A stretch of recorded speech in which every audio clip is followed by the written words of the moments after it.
Avis vascular centre మన దేశంలోనే the best varicose vein hospital. తో టీం ఫస్ట్ కమ్యూనిస్ట్ పార్టీ ఓట్లు, తర్వాత కాంగ్రెస్ ఓట్లు తీసుకెళ్ళిపోయారు. తో మమతా బెనర్జీ 2011, 2016, 2021 3 సార్లు గెలిచింది ఆమె ఎప్పుడు ఆమె ఓట్ పర్సంటేజ్ మీరు చూస్తే తృణమూల్ కాంగ్రెస్ది 40-41%, 40-41 ఇదే ఉంటుంది, ఎప్పుడు మార్చలేదు. అదే టైంలో బీజేపీ 2011లో వాళ్ళు 10% ఉండే వాళ్ళ ఓట్ పర్సంటేజ్, 10%. అంటే మిగతా 30 ఆల్మోస్ట్ 20-25% కమ్యూనిస్ట్ అండ్ కాంగ్రెస్ వాళ్ళ దగ్గర ఉండే. ఇది మమతా బెనర్జీ తీసుకెళ్ళిన తర్వాత కూడా, మమతా బెనర్జీ 40% తీసుకెళ్ళిన తర్వాత కూడా కాంగ్రెస్ కమ్యూనిస్ట్ వాళ్ళు 2016 ఎలక్షన్లో వాళ్ళు కొంచెం మెయింటైన్ చేసుకున్నారు, 2011లో కూడా మెయింటైన్ చేసుకున్నారు. కానీ 2016కి వచ్చేదాకా బీజేపీ వాళ్ళ గ్రాఫ్ క్లైంబ్ చేయడం మొదలుపెట్టింది. ఫస్ట్ బీజేపీ ఏం చేశారంటే ఈ కమ్యూనిస్ట్ వాళ్ళది కాంగ్రెస్ వాళ్ళు ఓట్ అంతా తీసుకెళ్ళిపోయారు. అంటే యాంటీ మమతా బెనర్జీ ఓట్స్, సిపిఎంలో ఉన్నది మమతాకి వెళ్ళలేని ఓట్స్ బీజేపీకి వచ్చేసింది. అప్పుడే మీకు తెలిసిపోతుంది కమ్యూనిస్ట్ పార్టీ వాళ్ళ లాయల్టీ అంతా చాలా థిన్గా ఉండేదనేది. మీరు ఇదే కంపారిజన్ కేరళతో చేస్తే అక్కడ కమ్యూనిస్ట్ పార్టీ అంటే ఫ్యామిలీ ఓట్ వేస్తారు. అంటే వాళ్ళ గ్రాండ్ ఫాదర్, కొడుకు లేకుంటే కూతురు, అట్లా కంటిన్యూస్ ఉంటుంది అనమాట. అమ్మగారు కూడా ఉండొచ్చు నడిపి. యాక్చువల్గా రాజకీయాల్లో ఆ లెగసీ అనేది ఉంటుంది, ఓటర్లలో కూడా అదే కంటిన్యూ అవుతుంది, లాయల్టీ అంటారు. అది మీరు బిలీవ్ చేయరు, కేరళలో కొన్ని గ్రామాలు ఉన్నాయి, అక్కడ ఆల్మోస్ట్ 2016 దాకా బీజేపీ క్యాండిడేట్ కూడా అక్కడ నామినేషన్ కూడా వేయలేరు, అట్లాంటి పరిస్థితి ఉంటాయి. అక్కడ రాసి పెడతారు కమ్యూనిస్ట్ విలేజ్ ఇది, ఓకే, ఎక్కడ మీరు రాకూడదు అంతే. మీరు వెళ్ళి ఓటేసే, మీరు వెళ్ళి నామినేషన్ కూడా వేస్తే మీకు కాలు చేతులు ఉండవు, అట్లాంటి పరిస్థితి ఉంటుంది, చంపేస్తారు వాళ్ళు. ఆ పరిస్థితి నుంచి ఇప్పుడు చూడండి బీజేపీ ఈవెన్ కണ്ണూరు లాంటి ప్లేస్ కూడా వాళ్ళు కొన్ని పంచాయత్ సీట్లు, మున్సిపల్ సీట్లు గెలిచారు వాళ్ళు, అంత స్ట్రాంగ్ హోల్డ్ అనమాట. కానీ కేరళలో డైల్యూషన్ జరగట్లేదు ఎక్కువ. ఇప్పుడు కూడా చాలా మటుకు కమ్యూనిస్ట్ పార్టీలో ఉన్న వాళ్ళు ఇంకా కమ్యూనిస్ట్ పార్టీలో ఉన్నారు అక్కడ. దానికోసం కమ్యూనిస్ట్ పార్టీ కాంగ్రెస్ అంటే ఎల్డీఎఫ్ యూడీఎఫ్ అని గెలుచుకుంటూ వస్తారు అక్కడ. కానీ వెస్ట్ బెంగాల్లో కంప్లీట్గా వైప్అవుట్ అయిపోయారు. ఇప్పుడు కమ్యూనిస్ట్ పార్టీ అనే పార్టీ లేదు. ఇన్ఫ్యాక్ట్ నిన్న రాహుల్ గాంధీ గారి స్పీచ్ చూస్తే లాస్ట్లో ఆయన ఒక స్టేట్మెంట్ కూడా ఇచ్చారు. కావాలని చెప్పి టీఎంసీ మమ్మల్ని బయటికి తోసేయడానికి, సిపిఎం బయటికి తోసేయడానికి మమ్మల్ని వాళ్ళ ఓట్లంతా బీజేపీకి ఇచ్చేస్తున్నారు వాళ్ళు. అది కాదు యాక్చువల్లీ. సిద్ధార్థ శంకర్ రే, డాక్టర్ బీసీ రావు ఇట్లాంటి పెద్ద పెద్ద నేతలు ఉన్న కాంగ్రెస్ పార్టీ ఇవాళ వెస్ట్ బెంగాల్లో 0 అయిపోయారు. ఫస్ట్ కమ్యూనిస్ట్ వాళ్ళు తీసుకెళ్ళిపోయారు మొత్తం ఓట్లు వాళ్ళది. అప్పుడు కూడా కొంచెం వాళ్ళు ఒక 10% దాకా వాళ్ళ దగ్గర ఉండే, మోస్ట్లీ ముస్లిం ఓట్ బ్యాంక్. ఈసారి కూడా ముస్లిం ఓట్ బ్యాంక్ మమతా బెనర్జీతోనే వెళ్తున్నారు. బీజేపీ ఎప్పుడు ఒక హోప్ ఏమిటంటే మేము కాంగ్రెస్ వాళ్ళ ఓటు తీసుకున్నాము, కానీ మాకు ఒక ఏంటి ఎక్స్పెక్టేషన్ ఏంటంటే కాంగ్రెస్ ఓట్ పెరిగితే బాగుంటుంది, that will be Muslim oats which will come from Mamata Banerjee party. కానీ అది జరగట్లేదు. Mamata Banerjee party Muslim vote bank retain చేసుకుంటున్నారు. ఈ పరిస్థితిలో ఉన్నప్పుడు మనం ఈసారి జరిగిన డిలీషన్ చూడాల్సింది కవిత గారు. In fact I was looking at the total votes చూస్తున్నాను, ఎన్ని ఓట్లు పడ్డది. ఒకవైపు నుంచి చూస్తే మనం చాలా మట్టుకు మీరు వెస్ట్ బెంగాల్లో ఈసారి కూచ్ బిహార్ తీసుకోండి, which is again BJP strong hold, కానీ అక్కడ డిస్ట్రిక్ట్ నడియా, అక్కడ కూడా కమ్యూనిస్ట్ పార్టీ తృణమూల్ కాంగ్రెస్ కొంచెం పట్టుంది, బీజేపీ కూడా ఉంది. అక్కడ ఈసారి 96% vote, 96% minority dominate. Alipurduar which is BJP stronghold, అక్కడ 92%. ఇది నార్త్ 24 పర్గనస్లో వస్తుంది. Jalpaiguri again stronghold of BJP అన్నమాట. అక్కడ కూడా ఫేజ్ 1లో ఇప్పుడు 94%. ఆలోచించండి, మన యావరేజ్ 92 అని చూస్తున్నాం, కానీ Kalimpong which is a part of Darjeeling, Siliguri ఆ ఏరియాలో అక్కడ కొంచెం తక్కువ, 83 పడ్డది. డార్జిలింగ్ ఇస్ 88. ఉత్తర్ దినాజ్పూర్ అగైన్ హుగ్లీ దగ్గర Muslim stronghold, 94%. Dakshin Dinajpur again it is a very strong Muslim power. కొన్ని కాన్స్టిట్యున్సీలు అయితే మీరు మాల్డా, ముషీదాబాద్ వస్తే 60% ముస్లిం పాపులేషన్ ఉన్నారు అక్కడ, 60% దాకా ఉన్నారు, 40 to 60%. అంటే మీరు ఒక ముస్లిం పార్టీకి రావాల్సిన ఓట్లు ఉంటే they will win out right. దానికే మీరు చూసిన మమతా బెనర్జీ పార్టీ 126 స్థానాలు around Calcutta, south Parganas, north Parganas మొత్తం క్యాల్కులేట్ చేస్తే 126 స్థానాల్లో వారు మినిమం 80 సీట్లు గెలుస్తున్నారు ఎప్పుడు. అక్కడి నుంచి వాళ్ళ సాలిడ్ బేస్ ఉందన్నమాట. ఈ లాస్ట్ టైం 215 సీట్లు గెలిచినప్పుడు ఈ మెయిన్ బేస్ వాళ్ళకు 1/3 ఆఫ్ ద సీట్స్ ఇక్కడి నుంచి వస్తుంది వాళ్ళకి. మిగతా 2/3 చూసుకుంటే చాలు వాళ్ళు. ఇన్ఫ్యాక్ట్ మిగతా 2/3 కూడా అక్కర్లేదు, మెజారిటీకి ఇంకొక 80 సీట్లు చాలు. అది మమతా బెనర్జీ సీక్రెట్ అన్నమాట. ఇది బీజేపీ బ్రేక్ చేయలేకపోతుంది. కానీ మనం చూడాల్సిందంటే ఈసారి ఎస్ఐఆర్లో జరిగిన డిలీషన్స్ గురించి చూడాలి. ఎందుకంటే లాస్ట్ టైం మన ఈ కాన్స్టిట్యున్సీలు అన్నీ చూస్తే టోటల్ ఓట్స్ పడ్డది ఎంత అని చూస్తే బీజేపీకి లాస్ట్ టైం 38% ఓట్లు పడ్డది, 38.15. తృణమూల్ కాంగ్రెస్కి ఏమో అది 48.48 అని పెట్టుకోవచ్చు. That is the total number of votes fold అన్నమాట. కానీ అది ఉన్నప్పుడు కూడా మనం ఈసారి జరిగిన డిలీషన్స్ చూస్తే కవిత గారు, ఈ టోటల్ డిలీషన్స్ యావరేజ్ తీస్తే ఈ మైనారిటీ డామినేటెడ్ కాన్స్టిట్యున్సీలో అరౌండ్ 20,000 ఓట్లు, ప్రతి కాన్స్టిట్యున్సీలో 20,000 ఓట్లు డిలీట్ అయినాయి. ఇప్పుడు చూడాల్సింది ఏంటంటే మార్జిన్, లాస్ట్ టైం ఉన్న విన్నింగ్ లూజింగ్ మార్జిన్ చూసుకుంటే 20,000 ఓట్ల కన్నా తక్కువ మార్జిన్లో గెలిచిన క్యాండిడేట్ ఉంటే they are in a very bad shape. వాళ్ళకి ఈసారి ఎలక్షన్ చాలా డేంజర్ ఉంటుంది వాళ్ళ వైపు అన్నమాట. అదే టైంలో మీరు చూస్తే ఈ బీజేపీ వీళ్ళ నడిమిట్లో ఉన్న డిఫరెన్స్ కూడా మనం చూడాల్సి వస్తుంది. ఎంత వచ్చింది లాస్ట్ టైం, ఎంత బీజేపీకి వచ్చి ఎంత వీళ్ళకి వచ్చింది అనమాట. సో ఈసారి మనం చూస్తాం ఈ ఇంటెన్సివ్ రివిజన్ తర్వాత చాలా మటుకు వెస్ట్ బెంగాల్లో ఈ Matua community which is a Hindu scheduled caste community, వీళ్ళు బంగ్లాదేశ్ నుంచి వచ్చారు. వాళ్ళకేం జరిగిందంటే 2011లోకి వాళ్ళ సిటిజన్షిప్ లేకుండే, దానికన్నా ముందు కూడా లేకుండే. ఒకసారి సిఏఏ పాస్ చేసినప్పుడు, సిటిజన్షిప్ అమెండ్మెంట్ యాక్ట్ పాస్ చేసినప్పుడు వాళ్ళకు ఒక అష్యూరెన్స్ ఏమి ఇచ్చారంటే మీకు సిటిజన్షిప్ ఇచ్చేస్తాము. ఎందుకంటే బై డెఫినేషన్ సిటిజన్షిప్ అమెండ్మెంట్ యాక్ట్లో మైనారిటీ అంటే Jain, Buddhist, Sikh, Christian and Hindus, Afghanistan, Pakistan, Bangladesh నుంచి పారిపోయి వచ్చిన వాళ్ళకి సిటిజన్షిప్ ఇస్తారు. కానీ మీకు తెలిసిన, మనందరూ తెలిసిన సిఏఏ లా పాస్ చేసిన తర్వాత కూడా, చట్టమైన కూడా దాని రూల్స్ ఫ్రేమ్ చేయడానికి 5 సంవత్సరాలు తీసుకున్నారు. అది ఎందుకో తెలియదు. That is the big mistake. BJP వాళ్ళు 5 సంవత్సరాలు తీసుకున్నారు గవర్నమెంట్. ఇప్పుడు ఆ రూల్స్ ఫ్రేమ్డ్ ఉంది. చాలా మటుకు మటువా కమ్యూనిటీలో ఉన్న లీడర్స్, ఒక లీడర్ అయితే I think he's the part of the union cabinet also, వాళ్ళది ఠాకూర్ కమ్యూనిటీ వాళ్ళు. సో వాళ్ళ వైపు నుంచి ఫస్ట్ బీజేపీకి ఓటేశారు. మీరు చూస్తే 2014 ఎలక్షన్ తర్వాత మోదీ గారు గెలిచిన ఎలక్షన్ 2019 వచ్చినప్పుడు బీజేపీకి మెజారిటీ 18 సీట్స్ అక్కడి నుంచి వచ్చాయి. వీళ్ళ ఓట్లతో వచ్చింది లోక్సభకి. సో ఎప్పుడైనా కానీ బీజేపీకి సపోర్ట్ ఉండే మతువా కమ్యూనిటీకి ఈసారి కూడా మొత్తం సిటిజన్షిప్ ఇవ్వలేదు. ఐ థింక్ అప్రాక్సిమేట్లీ అరౌండ్ 10 నుంచి 15% మందికి ఎప్పుడు కూడా సిటిజన్షిప్ వచ్చింది. కానీ అమిత్ షా గారు అష్యూరెన్స్ ఇచ్చారు, no we will give you citizenship 100% అని చెప్పి. చాలామందికి ఎస్ఎంఎస్ఎస్ కూడా వచ్చినాయి. That is after election. ఈసారి మీరు ఓటు వేయలేకపోతారు, కానీ నెక్స్ట్ టైం 100% మీకు ఓటు ఉంటుంది. వీళ్ళందరిలో ఒక భయం ఏముందంటే కవిత గారు, అది I was listening to Shekhar Gupta garu, ఈ was giving a very interesting analogy. అంటే ఈ బంగ్లాదేశ్ నుంచి మీరు ఈ ఫామ్ ఫిల్అప్ చేస్తున్నప్పుడు సిటిజన్షిప్ అమెండ్మెంట్ యాక్ట్లో మీ అడ్రస్ చెప్పాల్సి వస్తుంది, బంగ్లాదేశ్ నుంచి ఎక్కడి నుంచి వచ్చారు మీరని. ఓకే, సపోజ్ మీకు సిటిజన్షిప్ రాకపోతే మిమ్మల్ని తీసి పంపించేస్తారు. దిస్ ఇస్ ద ఫియర్ అన్నమాట.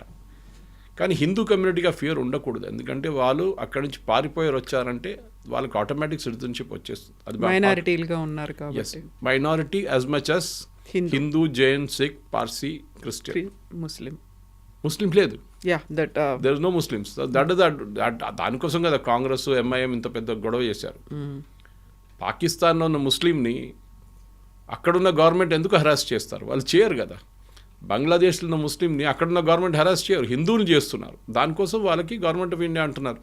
ఇన్ఫ్యాక్ట్ ఫస్ట్ టైం ఈ కాన్సెప్ట్ ప్రపోజ్ చేసింది మోహన్ దాస్ కరమ్చంద్ గాంధీ. ఆయన ఇండిపెండెన్స్ టైంలో ఒక అష్యూరెన్స్ ఇచ్చారు దట్ హిందువులు ఎక్కడికి వెళ్తారు, పాకిస్తాన్లో ఉన్న హిందువులు, ఈస్ట్ పాకిస్తాన్లో ఉన్న హిందువులు, ఆఫ్ఘనిస్తాన్ హిందువులు ఎక్కడికి వెళ్తారు? వాళ్ళు మన దేశంకి వస్తారు కదా, ఇంకెక్కడ వెళ్తారు? వాళ్ళు యూరోప్కి వెళ్ళలేరు, సౌదీ అరేబియాకి వెళ్ళలేరు, వాళ్ళు అమెరికాకి వెళ్ళలేరు. వాళ్ళు రావాలంటే భారతదేశానికి రావాలి. So we should always be prepare to receive them అని చెప్పిన మనిషి మోహన్ కరమ్చంద్ గాంధీ. కానీ దాని తర్వాత ఇప్పుడు ఈ సిఏ గొడవలోనే మతువా కమ్యూనిటీ వాళ్ళు చాలా మటుకు స్ప్లిట్ అయిపోయారు. కొంతమంది టీఎంసీకి వెళ్ళి ఓటేస్తారు లాస్ట్ టైం, కానీ ఈసారి ఏం జరుగుతుందో మనకు తెలియదు. ఇన్ఫ్యాక్ట్ చాలా మటుకు డిలీషన్ మటో కమ్యూనిటీ వైపు నుంచి కూడా జరిగింది హిందువుల్లో. So it's not just Muslim minority క్యాండిడేట్స్ని డిలీట్ చేశారు, ఈవెన్ హిందూ క్యాండిడేట్స్ కూడా డిలీట్ చేశారు.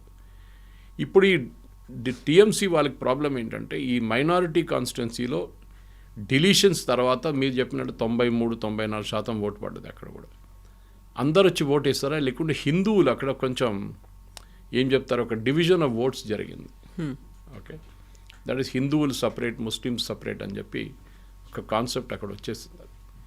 దాంతోపాటు అక్కడ కూడా ఓట్లు పడ్డదా లేదా అని ఈసారి చూసుకోవాలన్నమాట.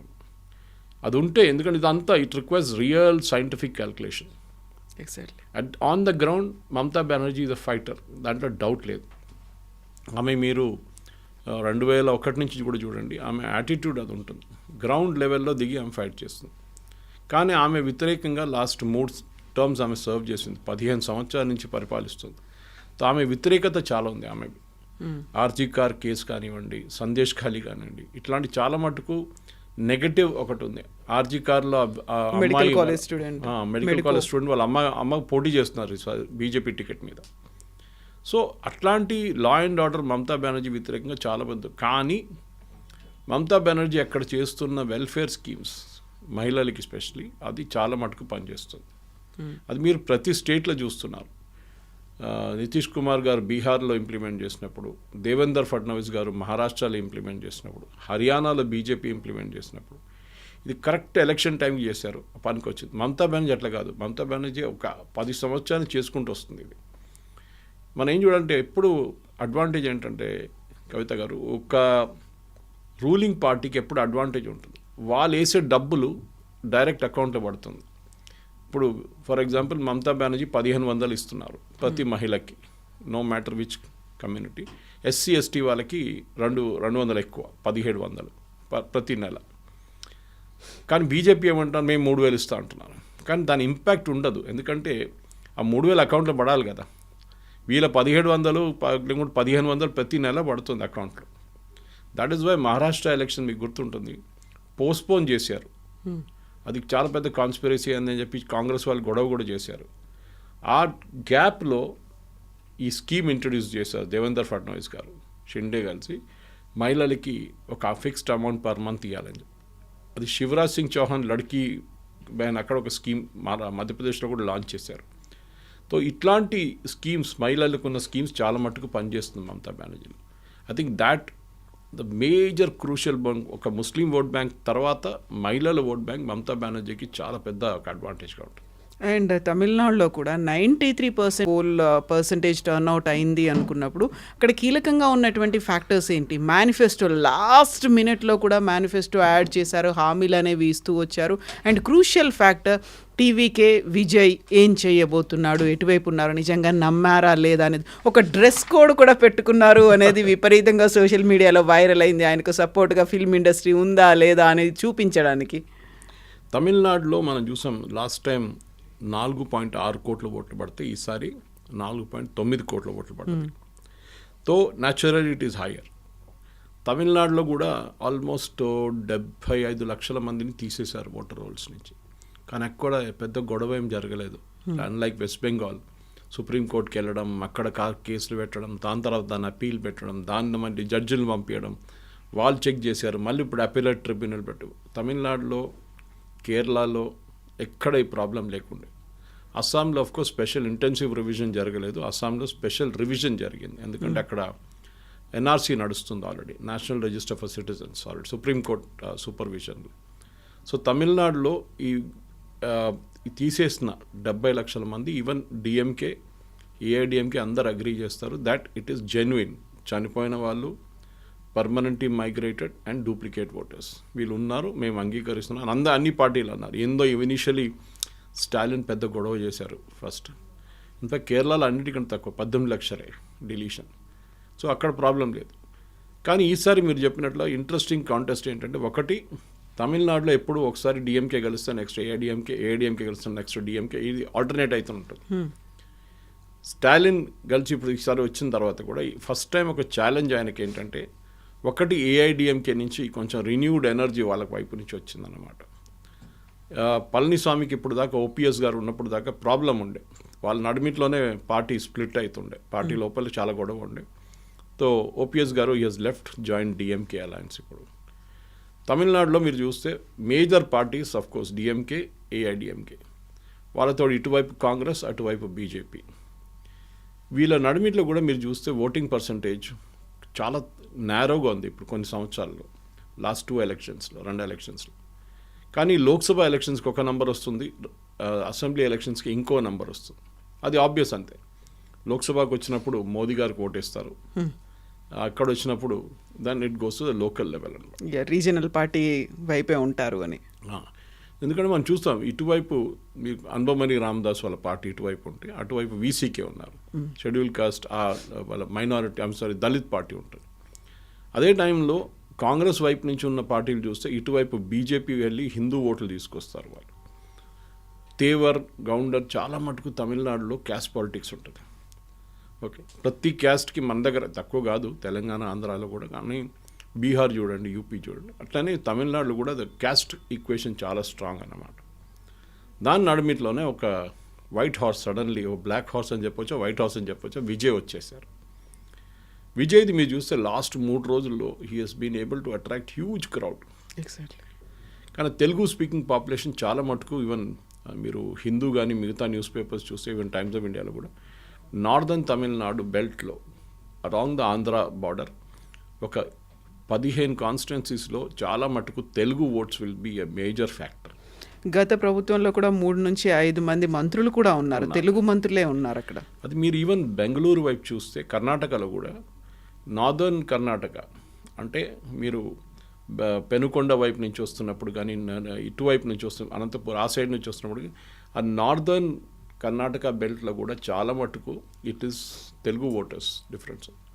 ఎనీవే, ఇప్పుడున్న దాని ప్రకారం ఈ ఏఐడిఎంకేకి ఈసారి పర్సంటేజ్ ఆఫ్ ఓట్స్లో ఒక 2-3% ఇంక్రీజ్ అవుతుందని చెప్తున్నారు. దానికన్నా ఎక్కువ వస్తే మంచిది ఉంటుంది. కానీ Vijay is a major dark horse.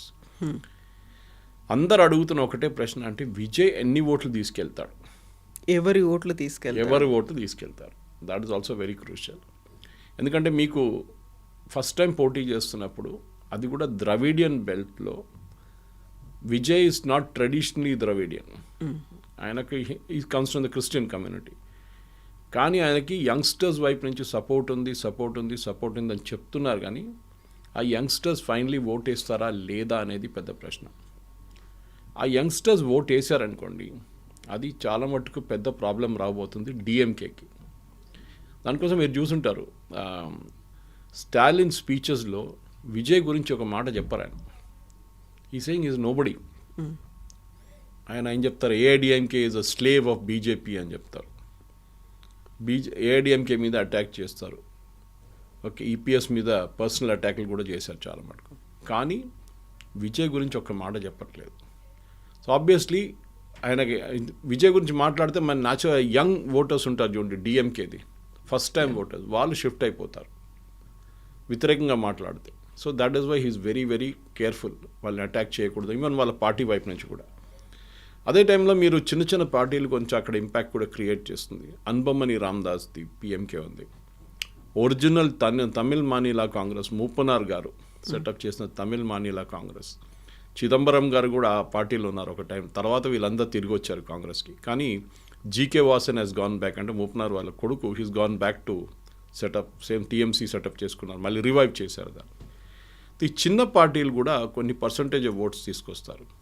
అక్కడ కూడా ఐయుఎంఎల్ ఉంది, ఇండియన్ యూనియన్ ముస్లిం లీగ్, 2 ముస్లిం పార్టీస్ ఉన్నారు, 2 డిఎంకే అలయన్స్లో ఉన్నారు.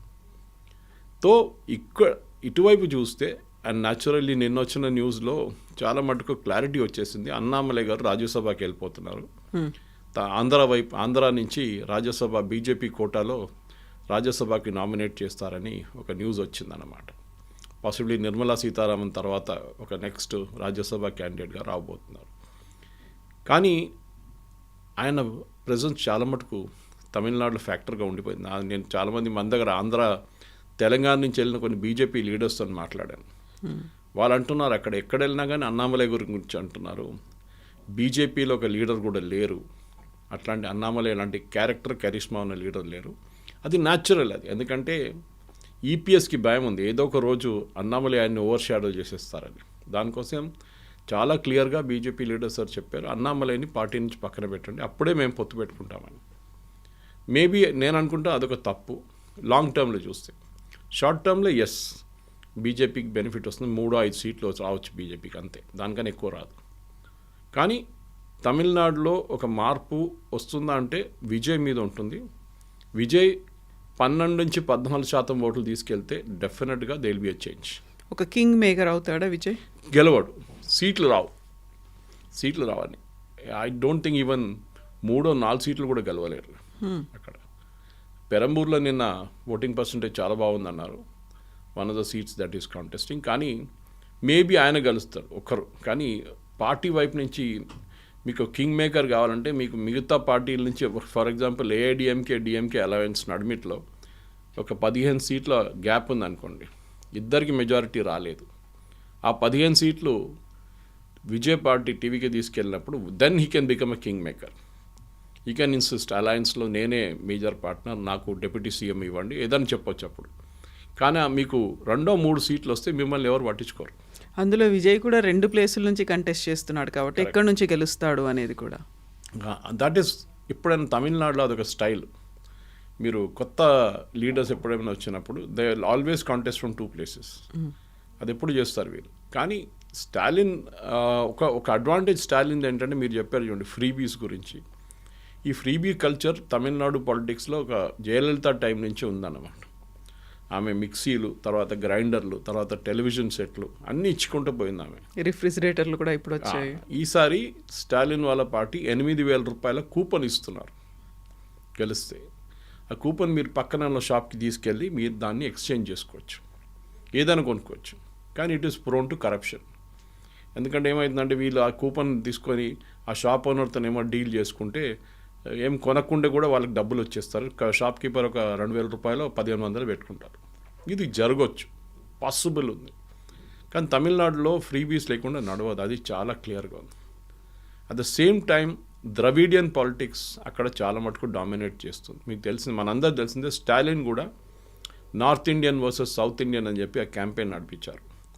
కరెక్ట్ టైంకి ఆయనకి ఉమెన్ రిజర్వేషన్ బిల్ వచ్చింది, దాంతోపాటు ఆ డీలిమిటేషన్ రాబోతుంది, తమిళనాడులో ఉన్న సీట్లు తగ్గిపోతుంది, నార్త్ ఇండియా యూపీ బీహార్లో సీట్లు పెరుగుతుందని చెప్పి బ్లాక్ షర్ట్ వేసుకొని ప్రొటెస్ట్ చేశారు, మీరు చూశారు. దీన్ని బ్లాక్ బిల్ అని కూడా అన్నారు ఆయన. సో అదొక టైం. కానీ అది ఫైనల్ ఎలక్షన్లో ఇంపాక్ట్ అవుతుందంటే అంత పెద్ద ఇంపాక్ట్ ఉండదు, ఎందుకంటే కరెక్ట్ టైంగా బిల్లు కూడా లోక్సభలో పాస్ కాలేదు. కానీ point is not that. Point ఏంటంటే తమిళనాడులో మీరు గెలవాలంటే మీరు యాంటీ హిందీ యాటిట్యూడ్ తీసుకోవాలి కంపల్సరీ. అది అన్నాదొరై టైం నుంచి ఉంది. అది ఆ 60s, 70sలో యాంటీ హిందీ అజిటేషన్. అప్పుడు కాంగ్రెసే ఉండే సెంట్రల్ గవర్నమెంట్లో, కాంగ్రెస్ వ్యతిరేకత ఉండే అజిటేషన్. ఒక టైంలో బీజేపీ డిఎంకేలు ఉన్నారు అలయన్స్తో పొత్తుతో, ఇది గుర్తుంటుంది. అట్లాంటి పరిస్థితుల్లో ఇప్పుడు ఈ యాంటీ హిందీ యాటిట్యూడ్ తీసుకొచ్చి మీరు బీహార్ నుంచి యూపీ నుంచి వాళ్ళ లీడర్స్ని తీసుకొచ్చి తమిళనాడుకు తీసుకొస్తున్నారు. తమిళనాడులో లీడర్ లేరు ఆ బీజేపీకి అని చెప్పి చాలా పెద్ద. కానీ మోదీ గారి ర్యాలీస్ చూస్తే మీరు చాలా బాగా రెస్పాన్స్ వాస్ ట్రెమెండస్, లేదని చెప్పలేము మనం. సరే ఆ క్రౌడ్ అగైన్ ఫైనలీ ఓట్లో ట్రాన్స్లేట్ అవుతారా లేదా, that is a different question again. కానీ కోయంబత్తూర్ లాంటి ప్లేస్లో, ఈరోడ్, సేలం లాంటి ప్లేస్లో పాసిబ్లీ ఇంపాక్ట్ ఉండొచ్చు. కానీ ఓవరాల్ చూస్తే వెస్ట్ బెంగాల్, తమిళనాడులో, అండ్ వెస్ట్ బెంగాల్ ఇంకా మొత్తం కాలేదు కదా, ఇంకా హాఫ్. కానీ వెస్ట్ బెంగాల్లో చూడండి, will come back from Tamil Nadu to west Bengal again. నేను క్లోజ్ చేసే ముందు ఒక పాయింట్ చెప్పాలి. అమిత్ షా గారు 15 రోజుల నుంచి వెస్ట్ బెంగాల్లో ఉన్నారు, ఇంకొక 5 రోజులు ఉంటారు బహుశా.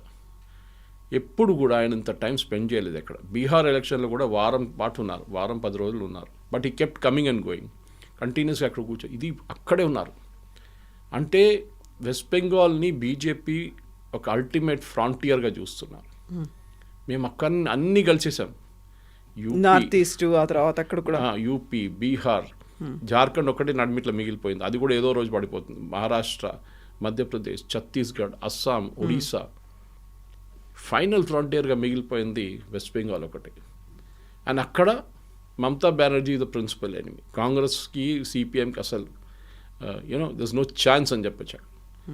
సో బీజేపీ ఏంటంటే ఇప్పుడైతే వాళ్ళు ప్రిన్సిపల్ ఆపోజిషన్ లీడర్గా ఉన్నారు, 77 సీట్లు వచ్చినాయి లాస్ట్ టైం. కానీ ఇంకా ఈసారి వాళ్ళు 77 నుంచి 120 దాకా తీసుకొస్తారా అది చూడాల్సింది. అదంతా ఎస్ఐఆర్ ప్రాసెస్లో ఎన్ని ఓట్స్ డిలీట్ అయింది, ఆ deletion of number of votes చాలా క్రూషియల్గా ఉండిపోతుంది. ఈసారి మార్జిన్ ఆఫ్ విక్టరీ నేరో ఉంటుంది. 2000, 3000, 2000, 3000 నోట్లో అక్కడిక్కడ ఓట్లు మారుతాయి. సో మీకు బహుశా ఒక 10 to 15 రౌండ్స్ మీకు నార్మల్ ఉంటుంది, 20 రౌండ్లు ఉన్న కౌంటింగ్లో. ఆ లాస్ట్ 5 రౌండ్స్ చాలా క్రూషియల్గా ఉండిపోతాం. సో మనం 4వ తారీఖు పొద్దున అనలైజ్ చేసినప్పుడు ఈ ఫ్యాక్టర్ చాలా క్రూషియల్గా ఉంటుంది మన వెస్ట్ బెంగాల్. తమిళనాడులో ఆ ప్రాబ్లం లేదు. తమిళనాడులో it will go one way or the other way. ఎందుకంటే అక్కడ చాలా క్లియర్, గౌండర్లు ఈ ఏరియాలో ఉన్నారు, వన్యార్స్ ఈ ఏరియాలో ఉన్నారు, చెట్టియార్స్ ఈ ఏరియాలో ఉన్నారు, బ్రాహ్మిన్స్ ఎక్కువ లేరు అనుకోండి, చిన్న కమ్యూనిటీ, దళిత్స్ ఈ ఏరియాలో ఉన్నారు. సో వాళ్ళకి చాలా మటుకు డివిజన్ ఆఫ్ క్యాస్ట్ కమ్యూనిటీ చాలా క్లియర్ అక్కడ. కానీ వెస్ట్ బెంగాల్లో అది కాదు. వెస్ట్ బెంగాల్లో minority and Bhadralok and Hindu voters, ఇది 3 సపరేట్ ఉంది. కోర్స్ నార్త్ బెంగాల్లో గోర్ఖాల్యాండ్ ప్రాబ్లం ఉంది, అది అమిత్ షా గారు నేను సార్ట్అవుట్ చేసుకుంటాను, అంత పెద్ద ఇష్యూ కాదని చెప్పారు. కానీ ఓవరాల్గా చూస్తే ఐ థింక్ తమిళనాడు కన్నా నాకు వెస్ట్ బెంగాల్ చాలా ఇంట్రెస్టింగ్గా.